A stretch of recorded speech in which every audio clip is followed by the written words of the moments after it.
The 1995 Oldsmobile Cutlass Sierra SL, for when the Taurus just isn't grandpa enough.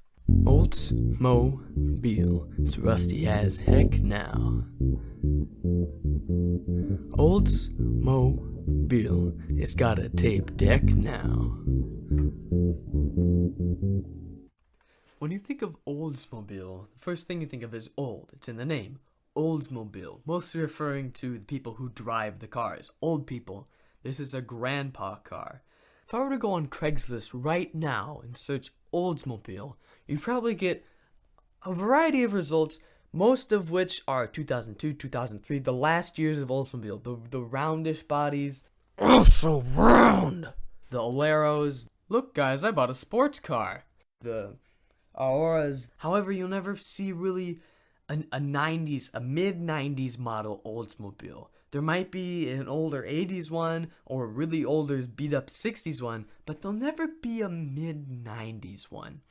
And while most cars had the V6, this particular Oldsmobile is the base model, which means crank windows, cloth seats, a tape deck, which actually that was standard, no power mirrors, no keyless entry, and the 4-cylinder 2.2-liter engine, which made around 120 horsepower and had a 3-speed transmission, which means it gets decent gas mileage and it is painfully slow.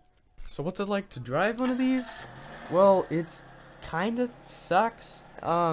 Besides it being really slow, it's hard to park, has the turning radius of a houseboat, and it pretends to be a Cadillac. It wants to be a Cadillac, but it's not as big, it just handles like one. The steering is, as you would expect for a larger, older car to be, kind of slow. However, you can't move the steering wheel that much before it turns. There's not as much play in the steering as you would expect. But when you do turn, you gotta put a little effort into it. It doesn't have one finger power steering, as some of the older, larger cars did. And when you park it, it takes some effort to park. The windows take up so much in this vehicle, you don't see it from the outside, but when you're inside and in the back seat, it's like riding in the Pope Mobile. There's so much glass, it's insane.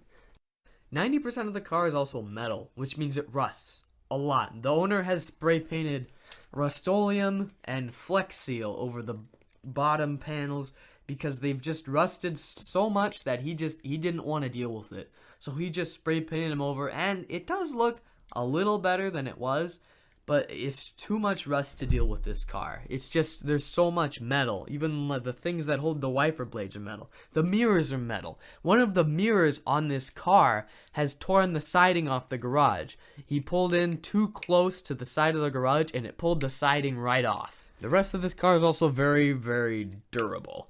His sister, who owned the car before him, drove it through open construction, and that's why the front little blinkers under the bumper are cracked. The back end bumper is hanging off a little bit because it was rear-ended by an Escalade.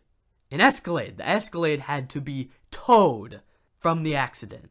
The dent in the back door is when a deer ran into the car. The driver, he was driving slowly on a country road, and a deer decided to sprint directly into the back door of the car. This deer is no longer alive, and there is a dent in the car to show for it. But besides being a slow deer-killing machine, this is all around an okay car.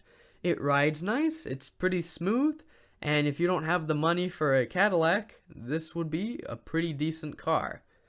If you can get over the fact that it's extremely slow, and if you don't like Fords, and you don't want a Taurus as your first car, this I would recommend. My friend's car's in the background a lot. He drives an 87. No, don't lift it. Open it. Eric Clapton, toothpaste.